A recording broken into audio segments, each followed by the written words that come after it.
This week marks the 50th anniversary of the Dublin and Monaghan bombings. Friday, May the 17th, 1974, remains a date marked deep in the psyche of our nation, etched in unimaginable pain and loss, prolonged by a searing injustice. At 5:30 p.m. on that early summer's evening, 3 no-warning car bombs ripped through the centre of Dublin, at Talbot Street, Pearse Street, and at the junction of Nassau Street and South Leinster Street. At approximately 7 p.m, 84 miles away in Monaghan town, a 4th car bomb exploded. 33 people and an unborn baby were killed. In August, baby Martha O'Neill was stillborn at full term. It was the most people killed in any one day of the conflict. And their names were Patrick Askin, aged 44, County Monaghan; Josie Bradley, aged 21, County Offaly; Marie Butler, 21, County Waterford; Anne Byrne, 35, Dublin; Thomas Campbell, aged 52, County Monaghan; Simone Chetry, 30, France; Thomas Crocran, 36, County Monaghan; John Dargill, aged 80, Dublin; Concepta Dempsey, aged 65, County Louth; Colette Doherty, aged 20, Dublin; Baby Doherty, full term, unborn, Dublin; Patrick Fay, 47, Dublin and County Louth; Elizabeth Fitzgerald, aged 59, Dublin; Breatha Bernadette Grace, aged 34, Dublin and County Kerry; Archie Harper, aged 73, County Monaghan; Antonio Magliocco, 37, Dublin and Italy; May McKenna, aged 55, County Tyrone; Anne Marin, aged 20, County Sligo; Anna Massey, aged 21, Dublin; Dorothy Morris, aged 57, Dublin; John O'Brien, aged 24; Anna O'Brien, aged 22; Jacqueline O'Brien, 17 months; Anne-Marie O'Brien, 5 months, Dublin; Christina O'Loughlin, 51, Dublin; Edward John O'Neill, aged 39, Dublin; baby Martha O'Neill, stillborn, Dublin; Marie Phelan, 20, County Wexford; Siobhan Royce, 19, Wexford Town;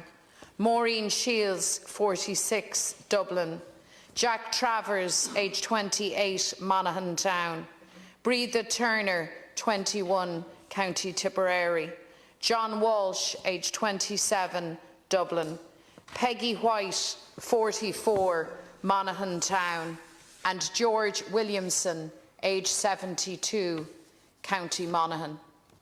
Count Corley, these were ordinary people going about the business of their everyday lives in a city and in a town where they had no reason to feel unsafe. Then their precious lives were wiped out. For 50 years, for 5 decades, for half a century, their heartbroken loved ones have fought courageously for the truth and for justice that's still denied. And some of the families and more are in the public gallery with us this evening. We salute your bravery and resilience, and we stand with you now and always. The families have always gone toe-to-toe with the British state that has at every turn blocked the truth, withheld evidence and prevented the release of important documents in relation to the bombings. It has pushed ahead the British government with callous amnesty legislation to shut down transparency, and the agenda is clear. While loyalist paramilitaries planted the bombs, they were aided by dark-hand agents of the British state. Collusion is no illusion. And yet the British state continues to deny that the bombings in Dublin and Monaghan were part of its dirty war in Ireland.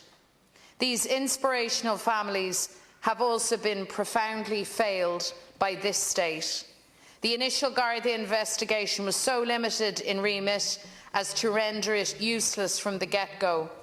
And, incredibly, it was wrapped up by the August bank holiday of that same summer. Over the last 5 decades, successive Taoiseach have openly admitted that they have not raised this travesty with their British counterparts. Understandably, the families and survivors felt abandoned, dismissed, forgotten, and the absence of the truth hangs in the air around them. It casts a long shadow over their lives.